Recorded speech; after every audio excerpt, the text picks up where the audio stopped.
You should be grateful I even let you touch me. Most guys would kill for the scraps I give you, she said while I paid her rent. So I quietly cut her off. Now she's broke, blacklisted, and living with her mom. Hey viewers, before we move on to the video, please make sure to subscribe to the channel and hit the like button if you want to see more stories like this. Thanks. I never thought I'd be the guy writing one of these posts. You know the ones. Quiet guy, loyal boyfriend, puts in the work, gets blindsided by some wild betrayal that feels like a punch to the gut. Yeah, that's me. This all happened over the course of about a year, and even now, it still doesn't feel real sometimes. But I need to get it off my chest. Not because I'm bitter, but because I stayed quiet for so long it nearly drove me insane. Her name was Qley. We met at a bar 2 years ago, not one of those loud ones with sticky floors and drunk 20-year-olds doing body shots. More like a relaxed lounge, live music, chill crowd. I was there for a friend's birthday. She was there with a girl who was clearly trying to get rid of her Tinder date. Qley had this kind of magnetic confidence. Witty, sarcastic, razor-sharp with comebacks. She called me suit boy the second she saw me because I was still in business attire after a meeting. Said I looked like someone who does other people's taxes for fun. I laughed. And then I didn't stop. We started dating about a month later. She told me she was between jobs, but wanted to build a career as a freelance designer, digital illustration, visual branding, that kind of thing. She showed me her sketchbook. It was actually good. She was broke, but never acted like it. Always generous in energy, always trying to help others, even if she couldn't pay her half. I covered dinner. I covered Uber rides. Eventually, I started covering her half of the rent too, when she moved into my apartment after her lease ended. At the time, it didn't feel like I was being used. It felt like I was building something with someone who just needed a break. Things didn't fall apart overnight. That would have been easier. It was slow, like rot. After 6 or 7 months of living together, Qley stopped sketching. Her tablet gathered dust. She started sleeping in, binging shows, making jokes about how capitalism kills creativity. I kept paying for everything: rent, utilities, her phone bill. I'd come home from 10-hour days, and she'd still be in pajamas. Don't judge me. I'm manifesting, she'd say. But she was still charming. Still fun, still funny, at least with other people. Especially around her new creative friends. DJs, influencers, wannabe podcast hosts who called themselves visionaries and posted fake deep quotes over stock photos of sunsets. I didn't fit in with them. I wasn't edgy. I wasn't chaotic. I was stable, responsible, boring. I remember one party we had at our place, her idea. She invited everyone she knew and introduced me to her friends like I was the landlord, not her boyfriend. This is Daniel, she said, laughing. He's the guy who makes sure I don't starve. I laughed it off in front of everyone. But it stung. A few days later, I overheard her talking to one of her friends on speaker while she was in the shower. She must have left the bathroom door cracked. Her friend asked something about me. I don't remember the exact question, but I do remember Qley's answer. He's safe. And boring. But he's useful, you know. My stomach dropped. I didn't say anything. Not that day. Not the next. But I started noticing more. The way she rolled her eyes when I asked if she'd applied for gigs. The way she made fun of my Excel spreadsheets. The way she'd spend 45 minutes doing her makeup for some club night and 0 minutes doing anything remotely productive. The worst came during what I thought was going to be a real conversation. I asked her, gently, if she still wanted to pursue design. If she needed help planning a schedule. A client strategy. Something. She sat on the couch, sipping wine she hadn't paid for, scrolling through her phone like I wasn't even in the room. You don't get it, she said flatly. I don't want to just do work for people. I want to inspire them. I nodded, trying to keep the peace. I get that. But inspiration doesn't pay rent. She slowly turned her head, smirked like I was a child interrupting grown-up talk, and said it. You should be grateful I even let you touch me. Most guys would kill for the scraps I give you. There was silence after that. She went back to her phone, and I went somewhere else entirely. Not physically. Not yet. But in my head, that was the exact moment something snapped. Not in anger. In clarity. After she said that line. You should be grateful I even let you touch me. Most guys would kill for the scraps I give you. I didn't respond. Not in the moment. Not even with a look. I just sat there. Numb. And in that numbness, something in me clicked into place. Not the kind of rage you see in movies. Not heartbreak either. Just the realization that I had been giving everything to someone who viewed me as furniture. Something useful. Something replaceable. That night, I didn't sleep. She was snoring beside me. Snoring like nothing had happened. I stared at the ceiling for hours, going over every time I gave her the benefit of the doubt. Every bill I paid. Every time I excused the laziness, the insults disguised as jokes, the complete lack of gratitude. The next morning, I was calm. Too calm. I cooked breakfast for myself only. Packed lunch for work. Didn't say a word when I left. And that became the pattern. The silent exit begins. I didn't tell her I was done. I just started acting like I was done. First step, I opened a new bank account. Second, I canceled the joint credit card she always used to just grab a few things. When she tried to use it at Sephora and it declined, she texted me, "Hey babe, your card's not working?" I replied, "Not my card anymore." She didn't respond. That was the first time she knew something had changed. Next, I started moving things out slowly. My birth certificate, my childhood photos, my expensive headphones. One drawer at a time. A shirt here, a laptop charger there. She didn't notice. She was too busy planning a birthday weekend for her DJ friend. Too busy working on her personal brand, which, as far as I could tell, meant scrolling Instagram and reposting memes about cutting off low-vibrational men. The final move out 2 weeks later, I scheduled a Friday off work. She was asleep, probably hungover, when I packed everything that was mine into a U-Haul van. Took maybe 2 hours. Left the keys on the counter. And a note. Just one sentence. "You don't owe me anything.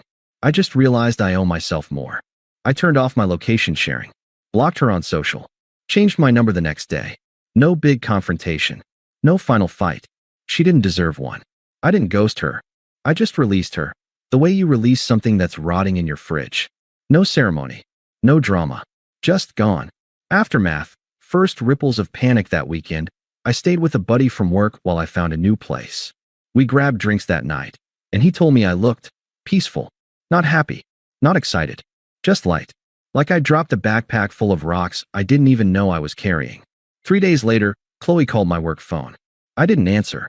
She left a voicemail. Her voice was syrupy sweet. "Hey, I'm not sure what's going on, but I think we need to talk. Like now." I deleted it. Next day, she emailed. Subject line, "Seriously? Body, you think this is okay? You don't get to just walk out and act like I don't exist. That's emotional abuse, Daniel." Right. Now it's abuse. After she told me I should be grateful to touch her. After she drained my account like a parasite on vacation. I didn't respond. Mutual friends start reaching out by the end of that week. I'd heard from 3 of our mutual friends, most of whom were really just Qley's entourage. One texted, "Hey man, Qley's freaking out. She said you just dipped? WTF. Another called me a narcissist. You're really gonna do her like that after everything she's done for you?" I almost laughed out loud. What exactly had she done for me, besides consume my time, my energy, and my savings like it was her birthright? Still, I said nothing. Not a word. Because silence was finally doing the job my words never could. She starts to spiral. I didn't follow her on social anymore, but friends occasionally sent me screenshots. She posted vague quotes about betrayal. Some people only support you when you're useful. Watch how quickly they disappear when you stop feeding their ego. No likes. No sympathy comments. Just 1 or 2 pity reacts. She DM'd me again a month later from a burner Instagram account. "I miss you. I didn't mean those things. I was scared. You made me feel too safe, and I confused that with boredom. Please talk to me." I didn't even open it. Closing this chapter, for now. That's where I'll leave this part. Because by then, the power had already shifted. Not because I got revenge. Not because I made her suffer. But because I had something she couldn't fake, couldn't post, couldn't manipulate. Peace. And she had to sit with the fact that she threw it away like it was nothing. It's funny. When someone's the center of attention for long enough, they start to believe silence is impossible. That people will always care. Always orbit. Always look back. But when you truly go quiet on someone like Qley, no text, no call, no explanation, not even anger, the silence becomes unbearable. And eventually, it starts screaming. The DJ boyfriend who wasn't about 6 weeks after I moved out, a mutual friend, a guy named Marcus who never really picked sides, sent me a message. Yo, you heard about Qley and Qley? Qley was the DJ she used to brag about. Some shirtless guy with a SoundCloud and 6 baby mamas, apparently. He'd started crashing at her place right after I left. According to Marcus, they were together for about 4 weeks. Then Qley posted a photo of them in bed, and Qley immediately commented, "Why you posting this? We're not even like that. Public. For everyone to see." 10 minutes later, he blocked her. A few days after that, he left with her laptop, a PlayStation I'd bought for myself, and she kept, and $300 cash she had stashed in a drawer. She called the police. They told her it was a civil matter. She posted some Instagram story rant about men being trash and how she was done being generous. Generous, as if she had been the one paying rent, covering groceries, buying electronics. The blacklist begins, then the landlord got involved. Apparently, she hadn't paid rent in 2 months. She'd been too emotionally distressed to get a job, her words, not mine, and kept promising her new man would help out. But DJ Qley was long gone. When she finally got an eviction notice, she lost it on the property manager, screamed at him in the front office until security had to escort her out. Result? She got blacklisted from every property owned by that real estate group, which was a lot. In that part of town, it meant she'd either have to go way out into the suburbs or move back home. She chose the latter. Back to mom's house, she didn't tell anyone, but people talk. I heard from Marcus again. He ran into her at a grocery store back in her hometown. Said she was wearing oversized sunglasses and pretending not to see him. She looked exhausted, pale, not in a glow-up detox kind of way, just drained. He said she mumbled something about being in between chapters and walked off without buying anything. I'd be lying if I said I didn't feel anything. But it wasn't pity. It wasn't satisfaction either. It was more like this weird, clinical detachment. Like watching a building collapse after you already moved out. She tries again a few weeks later. I got an email. Subject, please read this. Body, I know I hurt you. I know I said things I can't take back. I was scared. You made me feel too comfortable, too safe, and I pushed you away because I thought I needed chaos. But now I see what I lost, and I'm willing to do whatever it takes to fix this. Therapy, communication, whatever you need. I miss you. Please call me. I didn't reply. The next day, I got a message on Venmo. One sent with the note. Just want to talk. Blocked. She sent a message to my cousin, who lived in another city. Can you tell him I'm not crazy? That I was just overwhelmed. Blocked again. Then she tried the guilt route. Sent me an actual handwritten letter through my old building's office, which I no longer lived in. You don't have to forgive me. Just don't hate me. I didn't hate her. I forgot her. Her friend's turn at first. She tried to rally support. Telling people I ghosted her, painted me as cold and heartless. But people started asking questions. Didn't he pay your rent for a year? Weren't you the one who said he was lucky to even be with you? Didn't you have some guy move in right after? Her tribe, the creatives, the loud personalities, started quietly stepping back. You can only play the victim for so long before people remember who you really are. And me? I was fine.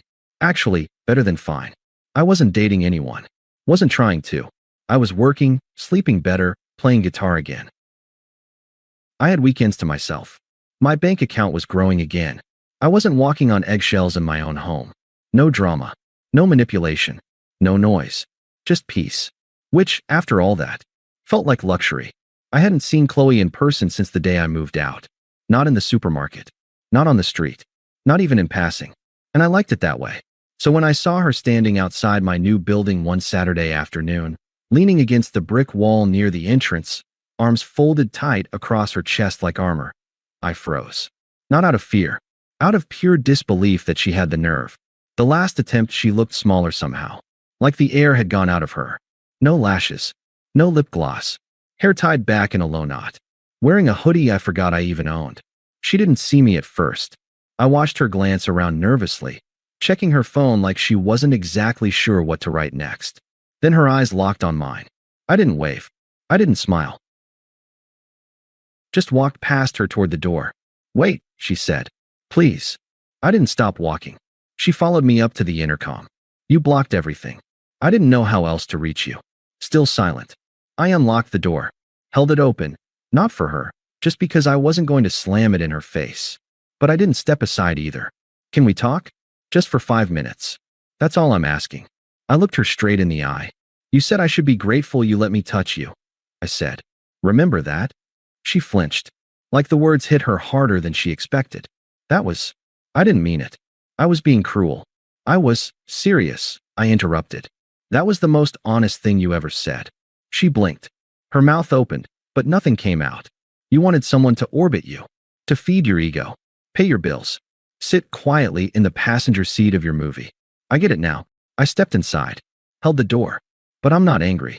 I'm just done. The door closes. She didn't try to follow me in.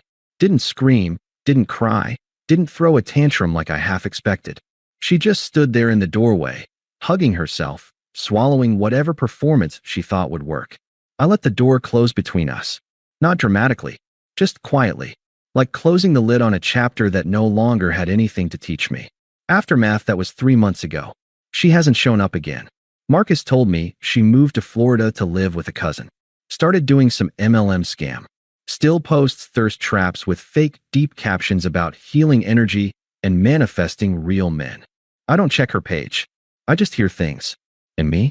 I've stayed single. Happily. Peacefully. Intentionally. I don't need revenge. I don't need closure from her. Silence was enough. The life she thought was beneath her is the one I'm living better now, without her in it. Thanks for watching.